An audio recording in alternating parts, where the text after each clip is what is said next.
Hello welcome to my maths channel. ഞാൻ ഉഷ രഘുനന്ദനൻ. ഇന്ന് നമ്മൾ ഈ വീഡിയോയിൽ ഡിസ്കസ് ചെയ്യാൻ പോകുന്നത് ഫെബ്രുവരി 2025 US സ്കോളർഷിപ്പിലെ മാത്സിൽ ചോദിച്ച ചില ചോദ്യങ്ങളാണ്. അപ്പോൾ ചോദ്യം എന്ന് പറഞ്ഞത് ഇങ്ങനെയാണ്: 0.8 into 0.3 into 0.01 divided by 0.6 into 0.4 decimal multiplication ആണ്. അത് കഴിഞ്ഞിട്ട് അതിന്റെ ആൻസറിനെ നമുക്ക് ഡെസിമൽ പോയിന്റ് ആയിട്ട് തന്നെ ഡിവൈഡ് ചെയ്യണം. അപ്പോൾ ഡെസിമൽ മൾട്ടിപ്ലിക്കേഷനിൽ ഏറ്റവും എളുപ്പം നമുക്ക് എങ്ങനെ ചെയ്യാനാണ്?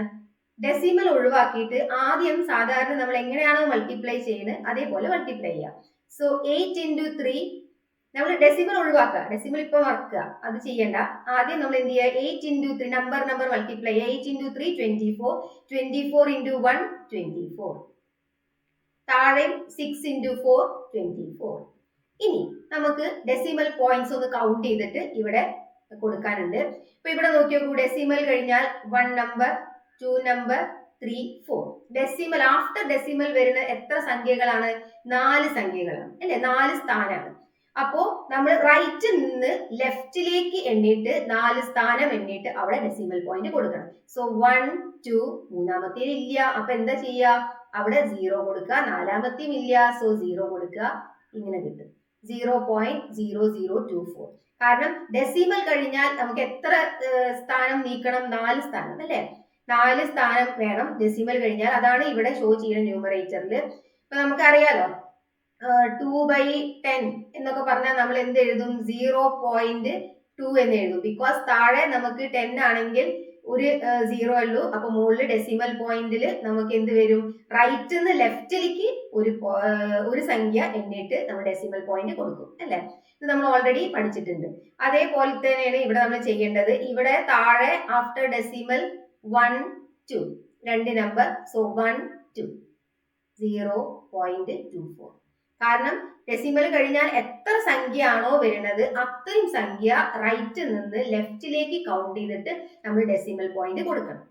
അപ്പൊ ഇവിടെ നമുക്ക് കിട്ടിയത് 0.024 ഡിവൈഡഡ് ബൈ 0.24 ആണ്. ഇനി ഇതിനെ ഡിവൈഡ് ചെയ്തെടുക്കാൻ നമുക്ക് ഏറ്റവും എളുപ്പം എന്താണ്? ഡെസിമൽ പോയിന്റ് വീണ്ടും നമ്മൾ ഒഴിവാക്കണം അല്ലെ. അപ്പോൾ ഡെസിമൽ പോയിന്റ് നമുക്ക് എങ്ങനെ ഒഴിവാക്കാം? ഈ 0.0024നെ നമുക്ക് ഇങ്ങനെ എഴുതാലോ, 24 ഡിവൈഡഡ് ബൈ 10,000 എന്ന് എഴുതാം. ഇവിടെ നോക്കി നോക്കൂ, 2/10നെ നമ്മൾ എങ്ങനെ എഴുതി? 0.2 എന്ന് എഴുതി. കാരണം 2/10 എന്ന് പറഞ്ഞാൽ പോയിന്റ് കഴിഞ്ഞാൽ ടെൻസ് അല്ല കേട്ടോ, 10th 10ൽ 2 ഭാഗം അല്ലെ, ആ സ്ഥാനാണ്. ഇനി നമ്മൾ 0.3നെ എങ്ങനെ എഴുതും? 3/10 എന്ന് എഴുതാറുണ്ട് അല്ലെ. നേരെ തിരിച്ച് 3/10ന് നമ്മൾ 0.3 എഴുതാറുണ്ട്. അപ്പൊ അതേ കൺസെപ്റ്റ് നമ്മൾ ഇവിടെ യൂസ് ചെയ്തു. 24 ഡിവൈഡഡ് ബൈ 10,000 ഇൻറ്റു. ഇനി ഇവിടത്തെ ഡെസിമൽ നമുക്ക് ഒഴിവാക്കണ്ടേ താഴെ. അപ്പൊ നമ്മൾ ന്യൂമറേറ്ററിൽ എന്ത് കൊടുക്കും? പോയിന്റ് കഴിഞ്ഞാൽ 2 ഡിജിറ്റ് ആണ്, സോ 2 zeros ഇങ്ങനെ കൊടുത്തു.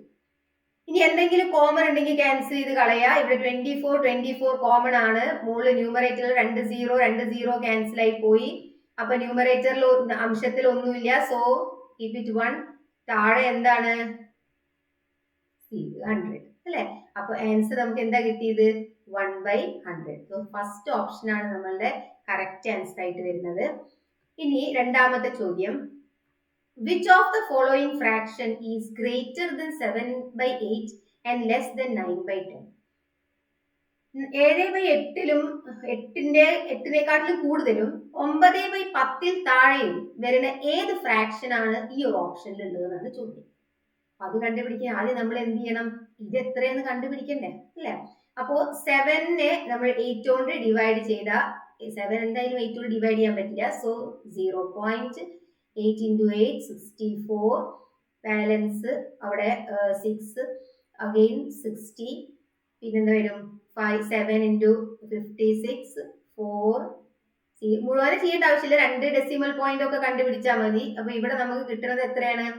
0.875 ആണ്. അപ്പൊ ഇത് 0.875 ആണ് ഇതിന്റെ വാല്യൂ. പിന്നെ 9/10 നമുക്കറിയാം അല്ലെ, 9/10 എന്ന് പറഞ്ഞാൽ എത്രയാണ്? 0.9. അപ്പൊ ഇനി നമ്മളുടെ അടുത്ത ഡ്യൂട്ടി എന്താ? ഇതിന്റെ ഒക്കെ ഡെസിമൽ പോയിന്റ് കണ്ടുപിടിച്ച് ഏത് ഫ്രാക്ഷൻ ആണ് ഇതിന്റെ ഇടയിൽ വരുന്നത് എന്ന് കണ്ടുപിടിക്കണം. അപ്പോ നമ്മുടെ നമ്പർ ഏതാണ്? 0.875ഉം പിന്നെ അടുത്തത് എന്താണ്? 0.9. അപ്പൊ ഇനി നമുക്ക് 10 ഡിവൈഡഡ് ബൈ എന്ത് ചെയ്യണം 11 ചെയ്യാം. ഓക്കെ, അപ്പൊ 10 എന്തോട് ഡിവിസിബിൾ അല്ല, 11ഓട് ഡിവിസിബിൾ അല്ല. സോ 0. വീണ്ടും നമ്മൾ എന്ത് കൊടുത്തു, 0 കൊടുത്തു. സോ 9 into 11 എന്ത് കിട്ടി, 99 കിട്ടി. ബാലൻസ് 1 കിട്ടി. ഇനി 1 ഇതില് ഡിവിസിബിൾ ആണോ, 11 കൊണ്ട് ഡിവിസിബിൾ അല്ല. സോ നമ്മൾ എന്ത് കൊടുത്തു, 0 കൊടുത്തു. ഇവിടെ 0 കൊടുത്തു. ഇനി വീണ്ടും നമ്മൾ 0 കൊടുക്കേണ്ട ആവശ്യമില്ല, നമുക്ക് ഇവിടെ 0 ഇട്ട് കൊടുക്കാം, കാരണം നമ്മളുടെ ഡെസിമൽ പോയിന്റ് അവിടെ ഉണ്ട്. അപ്പോ 100നെ 11 ഡിവൈഡ് ചെയ്ത 9 into 11 99 എന്ന് കിട്ടും. അങ്ങനെ പോകും. അപ്പൊ കൂടുതലൊന്നും നമ്മൾ ഫൈൻഡ് ചെയ്യേണ്ട ആവശ്യമില്ല. 0. ഇവിടെ എന്ത് കിട്ടി, 909 ആണ് കിട്ടുന്നത്. അപ്പൊ അങ്ങനെ പോകും. ഇനി നെക്സ്റ്റ് 8/9 ചെയ്യാം. 8 9ഓട് ഡിവിസിബിൾ അല്ല. 0. എന്ത് കിട്ടും, 8 into 72 വീണ്ടും 8 വീണ്ടും 8 72 വീണ്ടും 8 അങ്ങനെ പോകും. സോ ഇത് 0.88. പിന്നെ വീണ്ടും നമുക്ക് ഇനി അടുത്ത് നെക്സ്റ്റ് ചെയ്യാൻ 5/6 ആണ്. അപ്പൊ 0. എന്ത് വരും, 8 വരും. 8 into 6 48 2. വീണ്ടും നമുക്ക് എന്ത് ചെയ്യാം, 3 അല്ലെ, 3 into 6 18. ഈ നെക്സ്റ്റ് ചെയ്യേണ്ട 0. നമുക്ക് എന്ത് ചെയ്താൽ മതി, 83 കിട്ടി, അത്ര മതി. പിന്നെ നെക്സ്റ്റ് 2/3 ആണെങ്കിൽ 0.6 into 3 18. വീണ്ടും 6 അങ്ങനെ കിട്ടും, 0.66. ഇനി ഇത് മുഴുവനെ നോക്കിയിട്ട് ഇവിടെ പറയണം ഇതിന്റെ ഇടയിൽ ഇത് 0.75 ആണ് അല്ലെ, 875 ആണ്. അപ്പോ ഇതിന്റെ ഇടയിൽ ഇവിടെ ഏത് സംഖ്യയാണ് നമുക്ക് കിട്ടുന്നത്, 909 എന്ന് പറഞ്ഞാൽ ഇത് കഴിഞ്ഞ് അത് ഒരിക്കലും വരില്ല അല്ലെ, ഇതിന്റെ ഇടയിൽ വേണം, ഇൻ ബിറ്റ്വീൻ വേണം. അത് അപ്പൊ ഇത് പറ്റില്ല. 0.88 ഇതിന്റെ ഇടയിലാണ് അല്ലെ, 0.875 ഒക്കെ കഴിഞ്ഞിട്ടാണ് 0.88. അപ്പൊ അത് പറ്റും. പിന്നെ ഒന്ന് ആൻസർ കിട്ടി കഴിഞ്ഞാൽ പിന്നെ അടുത്ത് നോക്കേണ്ട ആവശ്യമില്ല. ഇതെന്തായാലും പറ്റില്ല, 83 ആണ്, അതിൽ താഴെയാണ്. ഇതും പറ്റില്ല, എന്താണ്, ഈ ഒരു നമ്പറിനേക്കാൾ താഴെയാണ്. അപ്പൊ നമ്മുടെ ഓപ്ഷൻ എന്താണ്, ബി ഓപ്ഷൻ ആണ് നമ്മുടെ കറക്റ്റ് ആൻസർ. ഇനി അടുത്ത ചോദ്യം നല്ല സിമ്പിൾ ആണ്. എന്താ പറയുന്നത്, the area of A square is 484 square centimetre. ഒരു സ്ക്വയറിന്റെ ഏരിയ എന്ന് പറയുന്നത് എന്ന് വെച്ചാൽ സൈഡ് ഇൻറ്റു സൈഡ് എന്ന് പറയുന്നത് 484 സ്ക്വയർ സെന്റിമീറ്റർ ആണ്. പരപ്പളവ് അല്ലെ, ഒരു സമചതുരത്തിന്റെ പരപ്പളവ് തന്നിട്ടുണ്ട്. Then what will be the area of the figure got by joining the mid points of the sides of the area.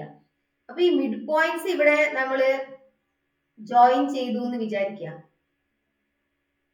അപ്പൊ അങ്ങനെയാണെങ്കിൽ ഈ ഒരു കിട്ടുന്ന ഷേപ്പിന്റെ എന്താണ് വേണ്ടത്, അതിന്റെ ഏരിയ എന്തായിരിക്കും. നമ്മളോട് ഇവിടെ പറഞ്ഞിട്ടുണ്ടല്ലോ ഇത് മിഡ് പോയിന്റ് ആണെന്ന്.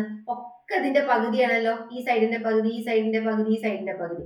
അപ്പൊ ഈ ഏരിയയുടെ പകുതി ആയിരിക്കുമല്ലോ നമുക്ക് കിട്ടുന്ന ഏരിയ. അപ്പൊ 242. അപ്പൊ ഏതാ നമ്മളെ ഓപ്ഷൻ വരിക, എ ഓപ്ഷൻ ആണ് നമ്മളുടെ കറക്റ്റ് ആൻസർ. ഓക്കെ, ഇനി കുറച്ച് ചോദ്യം കൂടി നമുക്ക് ഇതിൽ ചെയ്യാനുണ്ട്.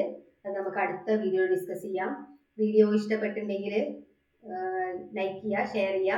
അതേപോലെ നിങ്ങളുടെ സംശയങ്ങളൊക്കെ കമന്റ് ബോക്സിൽ ചോദിക്കുക. Thank you.